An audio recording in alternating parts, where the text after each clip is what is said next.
इस वीडियो में हम बात करेंगे प्रोटीन सॉर्टिंग वेसिकल बेस्ड कैसे होती है। जो हमारी प्रोटीन सॉर्टिंग की सीरीज चल रही है, इसमें हमने सबसे पहले पार्ट में पढ़ा था, फर्स्ट पार्ट में पढ़ा था कि प्रोटीन सॉर्टिंग क्या होती है, कैसे होती है। सेकंड पार्ट में हमने पढ़ा था प्रोटीन सॉर्टिंग न्यूक्लियस के लिए कैसे होती है। और थर्ड पार्ट में हमने पढ़ा था माइटोकॉन्ड्रिया के लिए प्रोटीन सॉर्टिंग कैसे होती है। एंड फोर्थ वन पार्ट था कि प्रोटीन सॉर्टिंग क्लोरोप्लास्ट के लिए कैसे होती है। And fifth one part is peroxisome protein sorting कैसे होती है। And six one part is हाँ ईआर के लिए प्रोटीन सॉर्टिंग कैसे होती है। अभी हमारा सेवेंथ पार्ट है और इसमें हम पढ़ेंगे वेसिकुलर बेस्ड ट्रांसलोकेशन कैसे होता है। ये एक ओवरव्यू लेते हैं। जो हमारी प्रोटीन सॉर्टिंग है, ईआर में प्रोटीन सॉर्टिंग होने के बाद जो हमारा एंट्री पॉइंट होता है वो एंडोप्लाज्मिक रेटिकुलम होता है। आफ्टर दैट प्रोटीन हमारी वेसिकुलर के फॉर्म में पराक्सीसोम के लिए ट्रांसलोकेट हो सकती है। इसका डेस्टिनेशन गोल्गी ऑपरेटस हो सकता है या फिर उससे भी आगे अर्ली इंडोसोम, लेट इंडोसोम या लाइसोसोम। इसके बाद ये सेक्रेटरी वेसिकल या फिर सेल एक्सटेरियल के लिए ये जा सकती है। जो हमारी ब्लू कलर की एरो है ये दिखा रही है कि प्रोटीन यहाँ से वापस भी आ सकती है, मतलब पहले ये फॉरवर्ड होगी फिर ये बैकवर्ड भी हो सकती है। बट हमारी जो रेड कलर की एरो है ये दिखा रही है कि प्रोटीन फॉरवर्ड तो होगी बट बैकवर्ड नहीं होगी, इससे रिवर्स ट्रांसलोकेशन नहीं होता है। जो हमारा वेसिकुलर ट्रांसपोर्ट होता है इसमें देख लेते हैं। Entry into the ER lumen or membrane is usually only the first step on the pathway of another destination. पर सबसे पहले एंट्री पॉइंट जो होता है हमारा ईआर के लिए प्रोटीन ट्रांसलोकेट होगी, जो कि हमने लास्ट वीडियो में पढ़ा हुआ है। आप पार्ट 6 के नाम से सर्च कर सकते हैं, प्रोटीन सॉर्टिंग टू ईआर, या प्रोटीन सॉर्टिंग पार्ट 6 के नाम से सर्च करके देख सकते हैं। प्रोटीन सॉर्टिंग ईआर में होने के बाद ये वेसिकल के फॉर्म में गोल्गी के लिए जा सकती है। गोल्गी से ये एंडोसोम के लिए जा सकती है। एंडोसोम से ये सेल एक्सटीरियर के लिए या फिर एंडोसोम से लेट एंडोसोम में फिर लाइसोसोम में जा सकती है। या फिर ये प्रोटीन हमारी वेसिकुलर के फॉर्म में पैक होने के बाद ये एक्सोसाइटोसिस कर सकती है। या फिर प्रोटीन हमारी जो आरी होती है ये हमारी प्लाज्मा मेम्ब्रेन से आफ्टर दैट इस वेसिकल के फॉर्म में डिफ्यूज हो जाएगी और ये अर्ली एंडोसोम फिर लेट एंडोसोम फिर गोल्गी के लिए जा सकती है, सॉरी लाइसोसोम के लिए जा सकती है। इसमें हम देखेंगे पर्टिकुलर इसको थ्योरी को आप वीडियो को पास करके पढ़ सकते हैं।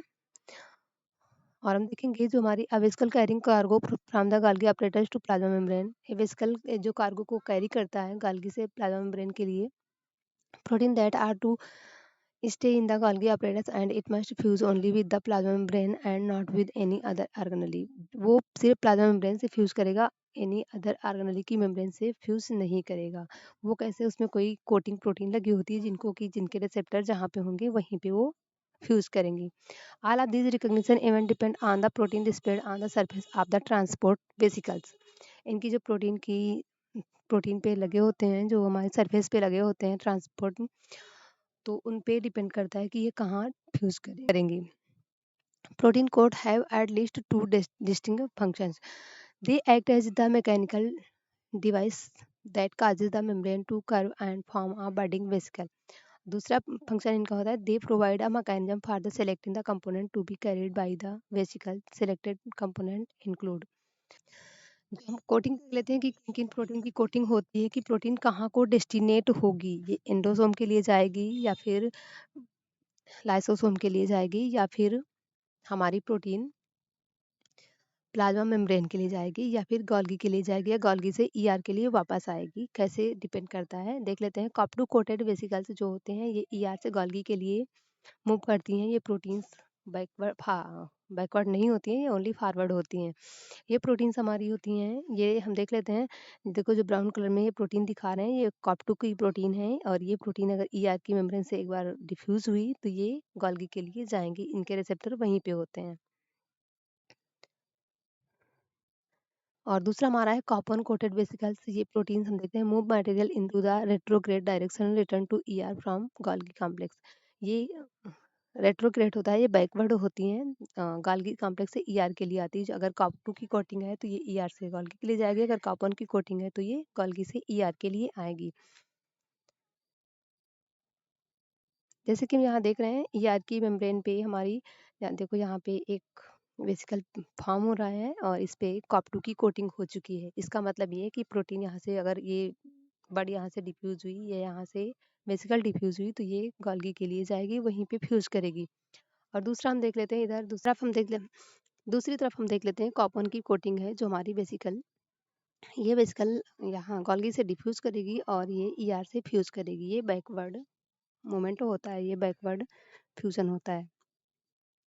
तीसरा टाइप हम देख लेते हैं कौन सा कोटिंग होगी, क्लैथरीन कोटिंग। अगर क्लैथरीन कोटिंग जो है ये एडाप्टिन 1 के साथ है, ये हमारी गोल्गी से लाइसोसोम के लिए ले जाएँगी वाया एंडोसोम। पहले ये गोल्गी से एंडोसोम फिर लाइसोसोम के लिए जाएँगी प्रोटीन को लेके। और अगर ये एडाप्टिन 2 के साथ और ये क्लैथरीन तो बाहर रहेगी ही, अंदर अगर ये एडाप्टिन 2 प्रोटीन है तो ये प्लाज्मा मेम्ब्रेन से ये वेसिकल फॉर्म होगी और ये एंडोसाइटिक पाथवे के थ्रू ये प्रोटीन हमारी एंडोसोम के लिए जाएगी एंड देन ये लेट एंडोसोम जा सकती है, फिर गोल्गी के लिए सॉरी लाइसोसोम के लिए जा सकती है। ठीक है, यहाँ पे चार्ट देख लेते हैं। क्लैथरीन कोटिंग है तो क्लैथरीन प्लस एडाप्टिन 1 तो गोल्गी ऑपरेटस से ये ओरिजिनेट होगी और ये लाइसोसोम के लिए जाएगी वाया एंडोसोम। पहले लाइसोसोम के लिए जाएगी, एंडोसोम के लिए जाएगी, फिर वो लाइसोसोम के लिए वहाँ से मूव कर जाएगी। अगर क्लैथरीन कोटिंग है क्लैथरीन एडाप्टिन 2 के साथ, तो जो हमारी प्लाज्मा मेम्ब्रेन से ओरिजिनेट होगी और ये एंडोसोम के लिए जाएगी। कार्प प्रोटीन्स होती हैं, कार्प 1 की कोटिंग है तो ये गोल्गी से ईआर के लिए जाएगी और अगर कार्प 2 की कोटिंग है तो ये ईआर से गोल्गी के लिए जाएगी। जनरली जो हमारी प्रोटीन ट्रांसलोकेटिंग होती हैं वो ईआर से गोल्गी, गोल्गी से आगे जाती हैं और जो हमारी गोल्गी से ईआर के लिए तो इन्हें बैकवर्ड मूवमेंट कहते हैं।